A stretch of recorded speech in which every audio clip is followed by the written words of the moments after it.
Hello! Hi again! Today we are going to start with session number 4, how to master your circadian rhythm. Okay, so if you're watching, you will be thinking probably what the circadian rhythm is. Well, our circadian rhythm is our internal clock. So that means that during 24 hours of a day, we have different phases during the day that is regulated by this circadian rhythm. This circadian rhythm depends on the sunrise and the sundowns. When the sun goes down, we start doing different functions, and a difference when the sun rises.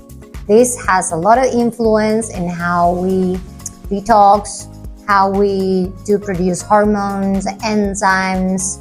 So that is how important is to know a little bit more about this internal clock and be able to handle your day and sleep in the hours that you need to sleep and do activities when you need to do them, and a lot of other things that we will start talking about today to help you master your circadian rhythm.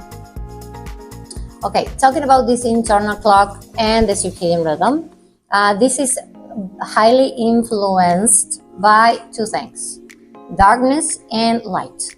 And at the same time, there's two hormones that are related with these two moments of the day that are really important as well. One of it is the cortisol, this hormone that you've probably been hearing about a lot lately. It's a hormone that is produced by adrenal glands and is the so-called stress hormone. And then another hormone that is really important that you probably heard also a lot, that is called melatonin. Melatonin is that type of hormone that we start secreting when the sun goes down and the lights start going off. These two hormones are really important because they do have different functions during the day.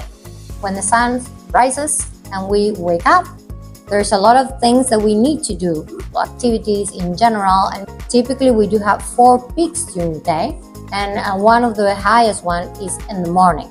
We are wired because of this cortisol and the light. We are ready to go. We are ready to work. We are ready to work out. Now, if we talk on the opposite side, when the sun goes down and the lights start going off, why we start having this increased secretion of melatonin? Because we get ready to rest. We get ready to probably go to bed. So at that time, it's very, very detrimental, just to say it like that, for our sleep patterns to be in contact with blue light. And what things has blue light? Well, our cell phone, computers.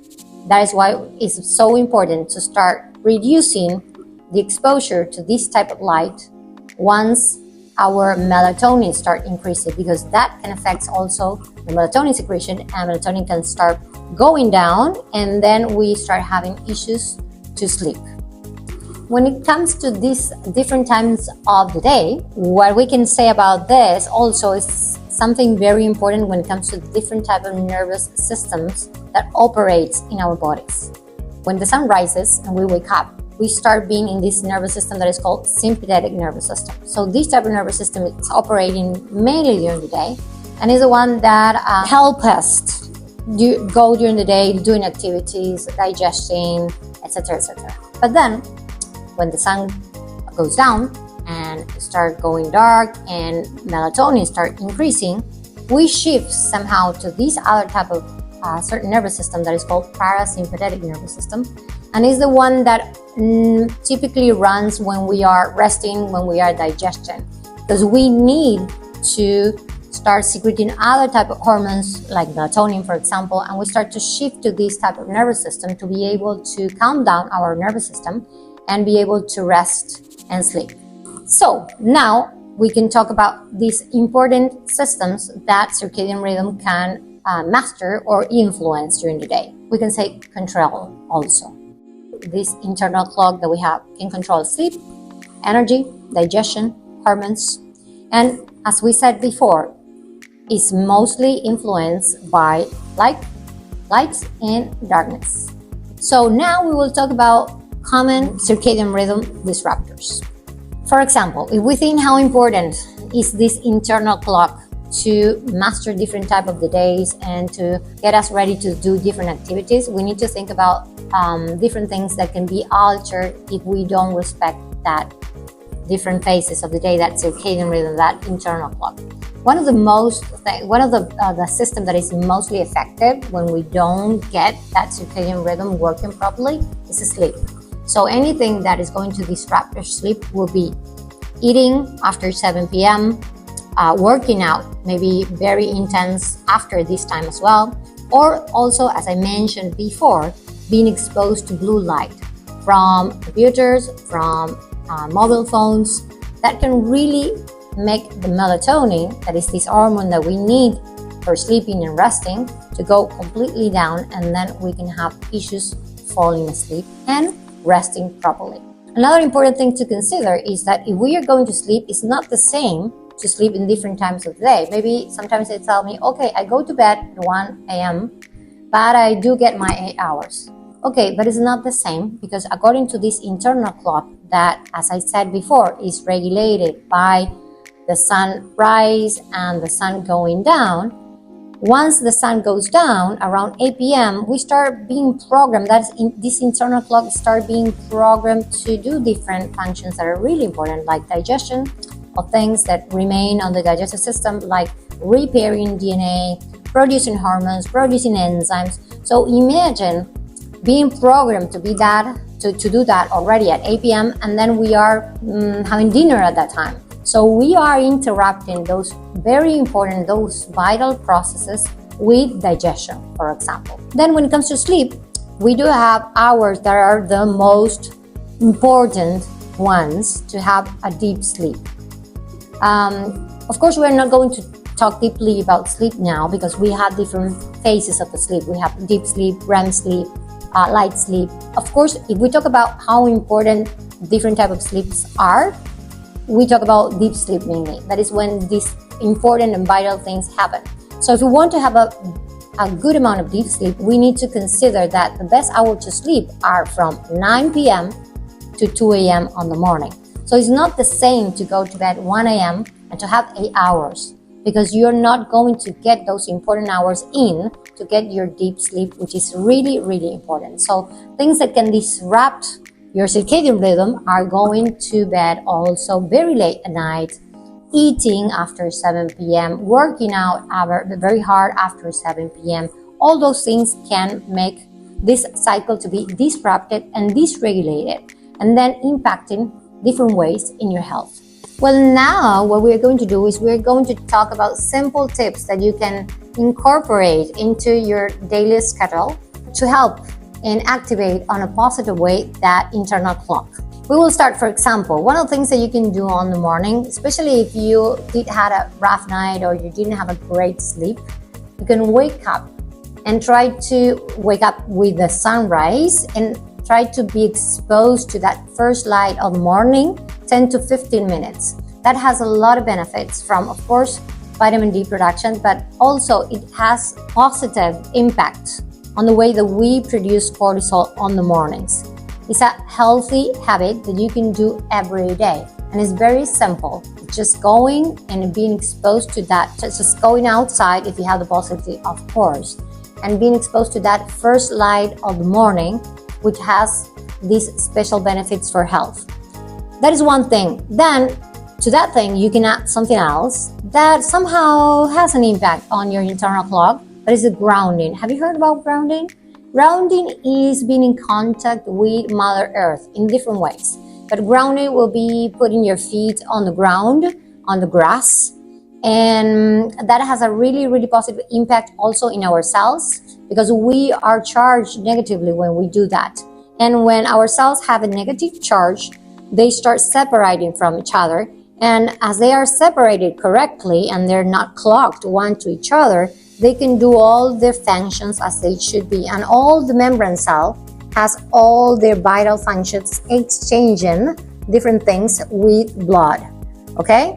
That seems very maybe technical, but it's something very simple that you can do every day, and you will notice difference, a very big difference in your energy if you have the chance to do that exposure to the sunlight. And if you don't have the sunlight, don't worry, just do the grounding and you will probably notice a lot of difference in your energy. Okay, talking about sleep, we already talked about sleep a lot, but then how important is to keep a regular schedule, meaning that you will try to go to bed every day at the same time. Okay, so your body will get used to that, and eventually, if you have a hard time falling asleep, you will probably, after 1 week or 2 weeks, start going to bed every day at the same time. Your body is going to get used to it, and eventually, this is going to be easy for you to get asleep. Then you can incorporate a book, you can listen to music. The only thing that you need to avoid, because we already talked about this blue light, is to be exposed to the cell phone. If you go to bed and you're used to just scroll in your cell phone before you fall asleep, and you're already having trouble doing that, you will know that you know already from listening to me that disrupts your sleep. So try to avoid it and instead use a book or listen to music. Another important thing to consider is digestion. So how important is to try to eat your big meals during the daylight? Why this is so important is because according to these different phases that we have during the day, according to this internal clock, our digestion is not that optimal during all day, especially the hours that we are awake and doing activities. So if we consider how important liver function is for our digestion, we need to consider that the optimal liver function goes from 1 p.m. to 3 p.m. during the day. So if you're currently eating meat and you're doing animal protein or eggs or that kind of proteins that are a little bit harder for the body to digest, try to place them on that timing during the day.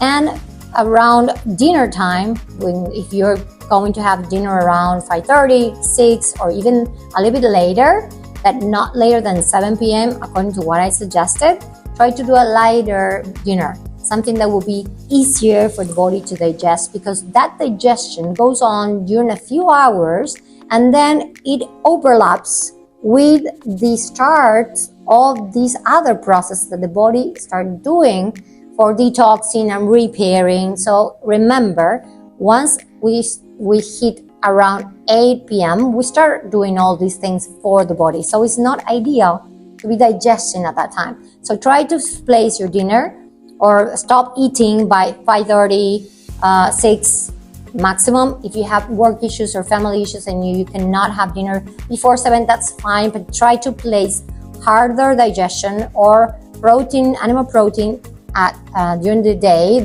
from 1 to 3 p.m. and then do a lighter dinner, okay? And the last tip, but not less important, talking about how to master your circadian rhythm, we talk about workout. Workout was really important. Me as a nutritionist, I always encourage my patients to do workouts, to work out, to keep moving, to maintain themselves active. That is really, really important. So it doesn't matter what type of exercise you do or what type of exercise you prefer. I understand that can change if you're a women, for women, for men, that can change. But the thing is that if you're going to do hard workout, maybe a very extreme workout, we can say, I don't know, CrossFit or maybe type of boot camp exercise, you need to understand that type of exercise trigger cortisol.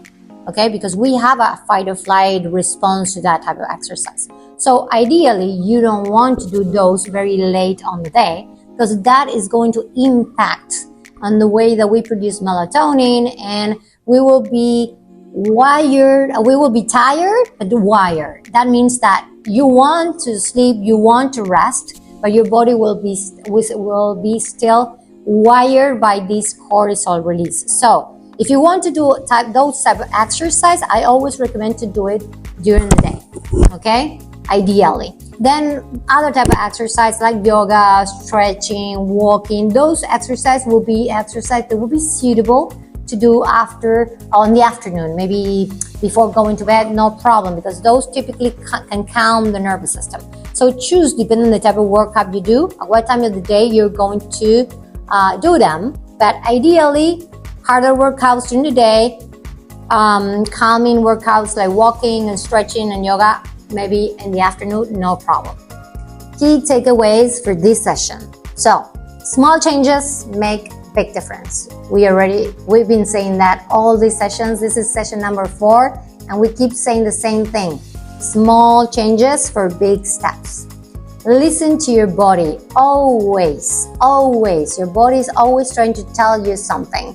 Even if it's about digestion, sleep, something the food you prefer, the music you like to listen, everything. Your body responds to all those stimulants, those triggers. So listen to your body and know how you feel about those things, and choose the time you're going to go to bed, the activities you're going to do, at what time you will start eating in the morning, all those things.